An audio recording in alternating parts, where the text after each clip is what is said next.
Welcome to Bishop's Breakdown, episode 24. I took a week off, but I'm back and better than ever. We're going to talk this TKO, Pat McAfee, Randy Orton, Cody Rhodes main event, scuffle, and the WrestleMania ticket prices, and the CM Punks of the world, and all this stuff. But we're gonna talk about it because I got a bone to pick with all these people, and we definitely going to talk about the new national champions of the U of M Michigan Wolverines, Gold Blue. So that and more on Bishop's Breakdown. So let's break it down.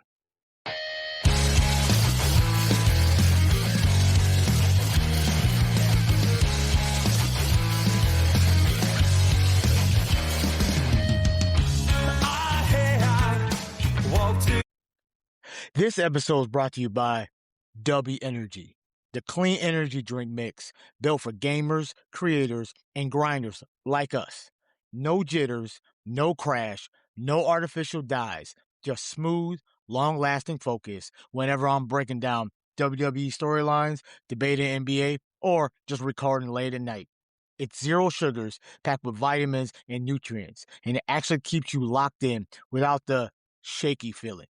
Head to w.gg and use code Bishop's Breakdown at checkout and save 10%.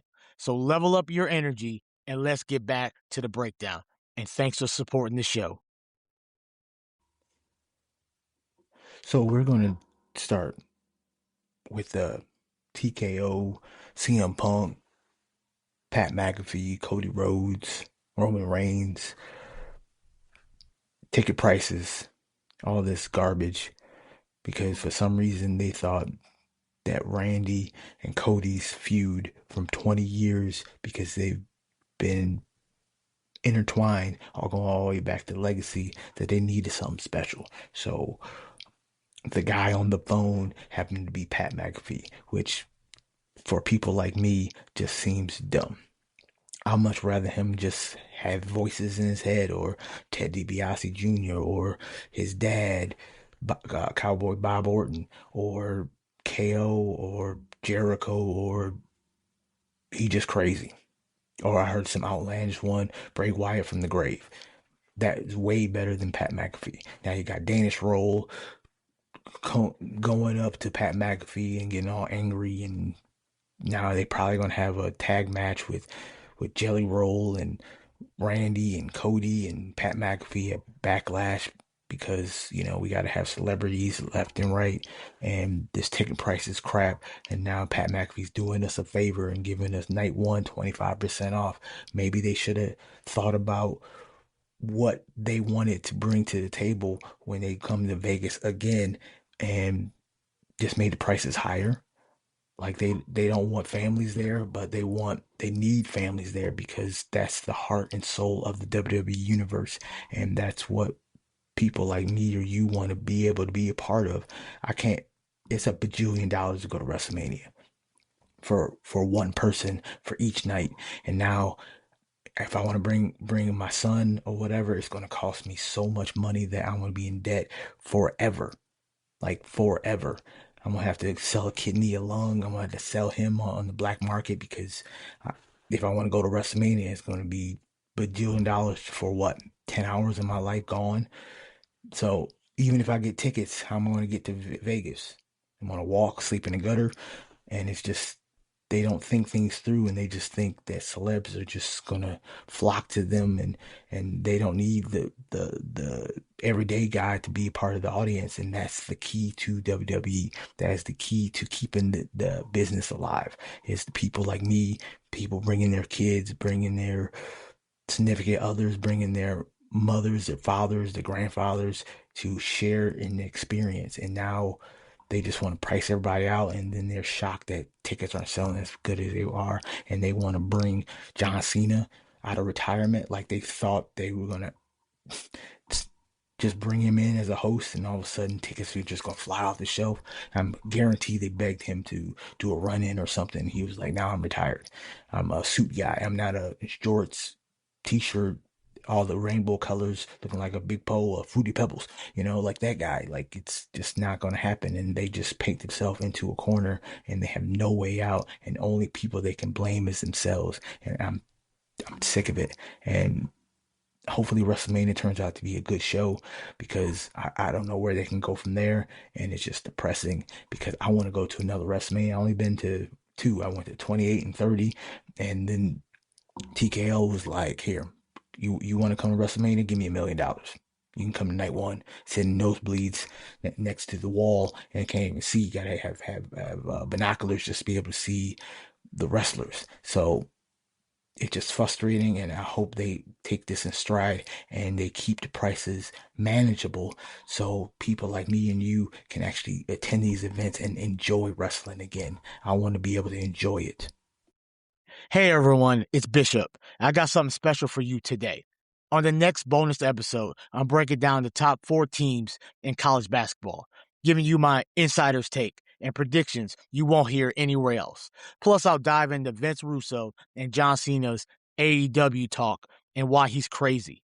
No fluff, just straight analysis. This episode is exclusive to my Patreon supporters. For just a few bucks a month, you got bonus episodes like this, exclusive merch, and even a chance to ask me questions directly on a live Q&A session. So if you want in, join the crew now. The link will be in the description, and I'd love to have you on board and make sure you never miss the inside scoop. So break that down. So off to something exciting. The Michigan Wolverines took out the UConn Huskies and became world champions, the national champions of the world. So shout out to Yaxel. That's my MVP. He showed that he's a true Michigan man. He's a transfer, but he did everything. He had no business playing, but he was like, I'm not going to let my teammates down. I'm going to do everything. And I seen it in his eye. He was grinning through all the pain, all the suffering, just to be part of that team because he was not going to let his brothers down because he did this not just for them, not just for me and you. He did it for the Fab Five. He did it for Trey Burke. He did it for John Beeline. He did it for the Big Ten. He even did it for Steve Fisher because this guy knows what it means to win a national championship and what it means to the school, what it means to our state, what it means to all the fans that have been. I mean, I was 8 years old the last time Michigan won a national championship, and I didn't see that this was ever going to happen again because we've been so close for so many years, and this is the time, and I cannot thank him enough and thank that team because this is Michigan team deserves everything they got, and I can't wait to explore this for going forward because Coach May is the truth, and Michigan go blue for sure.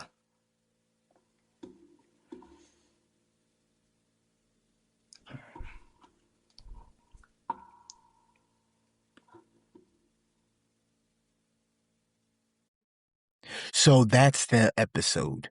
It's a short one, but I'll be back in a few days talking about WrestleMania predictions and what I think is going to happen on night 1 and night 2, and maybe some hints towards what happened on the Raw after WrestleMania, which it hasn't been as good as it has in the past, but we still watch it.